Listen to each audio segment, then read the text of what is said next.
I didn't know illicit sexual behavior was a legal phrase until it amputated my future in one sentence. I'm Marisol, 31, a healthcare project coordinator in Raleigh. My husband, now ex, Daniel, is 33, a quiet residential architect who collects old drafting pencils and knows where every receipt in our house lives. We were 4 years married when I started working late with someone from a partner clinic.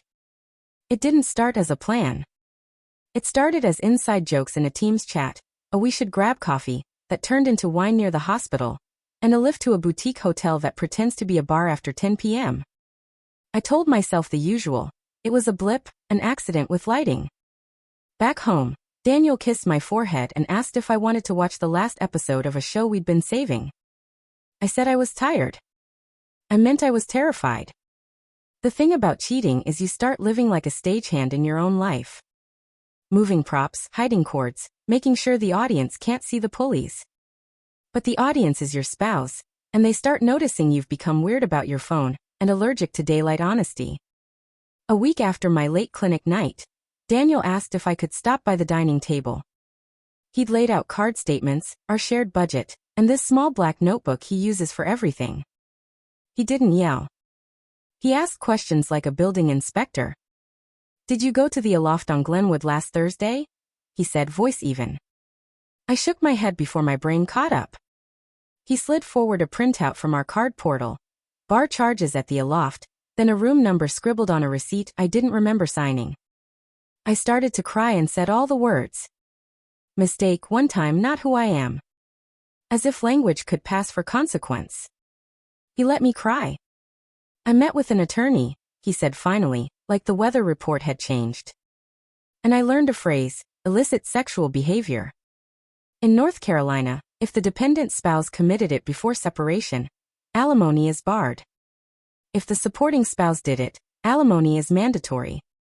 If both did, the judge has discretion. Condoned acts don't count. He didn't say it like a threat. He said it like math. Marisol, he added, kinder than I deserved. I'm not here to hurt you. I'm here to stop standing in a burning house. I tried bargaining, counseling a separation, to see if we want it. Anything that sounded like later. He had later all mapped out. We do no-fault divorce for the paperwork. But I'll raise adultery for the narrow thing it affects here. Alimony. I'm not asking you to pay me. I'm telling you I won't be paying you. He tapped the notebook. If we mediate, your lawyer will explain how it works. NC is a no-fault divorce state, but adultery, classified as illicit sexual behavior, directly controls alimony eligibility in the way he described. I thought the worst part would be losing him. It wasn't. The worst part was the way process replaced us. Within 2 days he froze the joint credit card, moved his paycheck to an account in his name, and sent me a spreadsheet with vendor-like headings. Utilities, rent until separation date, furniture list. No grand speeches. Just boxes to check. I moved to a friend's spare room and started therapy mostly to learn how not to text him at 2 a.m. with apologies that sound like fishing lines. Then a second wave hit. The one I didn't see coming. 2 weeks after the first attorney letter, a process server handed my affair partner, let's call him Caleb, a thick envelope in the clinic parking lot. He texted me a photo, hands shaking. Alienation of affection across the caption line. What even is this, he wrote. It is, I learned in real time, a tort North Carolina still recognizes, where a spouse can sue the third party who helped blow up the marriage. It's rare in most places because most places killed the law. North Carolina didn't. And juries still award money for it. Daniel hadn't warned me. He didn't have to. The suit wasn't about me. It was him and Caleb, a chessboard with a single crown. When I confronted Daniel, because shame sometimes masquerades as anger, he didn't posture. I'm not posting your texts or calling your mother, he said. I'm making the claims the state allows and then I'm going to work. He set the kettle on and asked if I still take honey in my tea. I learned more law in 8 weeks than I learned about myself in 8 years. To prove adultery for the alimony issue, you don't need a bedroom photo. You need inclination and opportunity. Messages that show the intent, circumstances that show the chance, like hotel stays and late-night arrivals. My card statement and a handful of texts were enough to scare any maybe out of my case. We did mediation. His lawyer was surgically polite. Mine was a triage nurse for my life. We didn't fight about the house because it was a rental. We didn't fight about kids because we hadn't started. We fought about what everyone fights about: money and furniture, and the meaning of fair. Equitable distribution is 50-50 unless you both agree otherwise, my lawyer kept saying like a metronome. We can negotiate credits for obvious affair spending because that's dissipation. Wasting marital funds on non-marital purposes. The mediator nodded. You two are reasonable, she said, which is divorce speak for no one's flipping the table. We highlighted the hotel charges, a couple of dinners, a rideshare. I agreed to reimburse half of those back to the marital pot through the split. Not punishment. Accounting. The alienation case moved like a separate weather system. Caleb's lawyer called mine, then called me, then called Daniel's. They asked for numbers. I wanted to scream that I never asked for any of this. I just wanted to stop feeling empty. But courts don't weigh emptiness, they weigh evidence. By month 3, Caleb settled.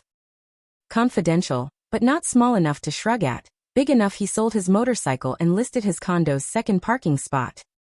People love the dramatic version of justice. Wedding speeches and projectors and rings tossed into champagne. That isn't how he won. He won by refusing to perform. He told the truth to the place that could use it.